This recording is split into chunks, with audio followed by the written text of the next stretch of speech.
போவோம் இல்லையா? அப்ப அது மாதிரி உட்காந்துருந்தப்ப ஒரு அம்மா இருந்தாங்க. அவங்க நல்லா தலைலாம் சீவி பூ மல்லிப்பூ மாதிரி நல்லா அழகா வச்சிருந்தாங்க. அப்ப கூட வந்து அந்த வரிசையில இன்னொருத்தர் உட்காந்துருந்தாரு.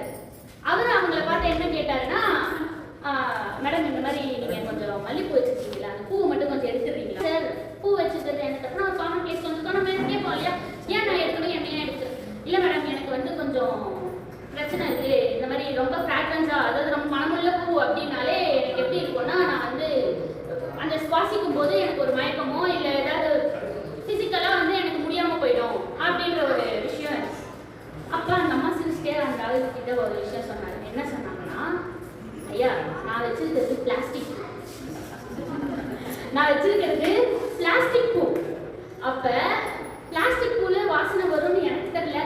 இப்ப நீங்க பாக்குற விதம் தான் எல்லாத்துலயுமே கரெக்டுங்களா? அப்ப நான் மனசார என்ன நினைக்கிறேன்னா, மல்லிகைப்பூ மாதிரி எது பார்த்தாலும் அது பூ தான், அதனுடைய வாசனை என்னை அஃபெக்ட் பண்ணி எனக்கு மயக்க வர மாதிரி இருக்கும், எனக்கு அந்த ரெஸ்ட்லெஸ்னஸ் வந்துடும், பதட்டம் வந்துடும், எல்லாமே வந்து அதுல இன்க்ளூட் ஆயிடுது. அப்ப எல்லா விஷயமுமே நம்ம மனசளவுல எங்க என்ன நினைக்கிறோமோ அதுதான் வந்து நம்ம உடலையும் பாதிக்கும்.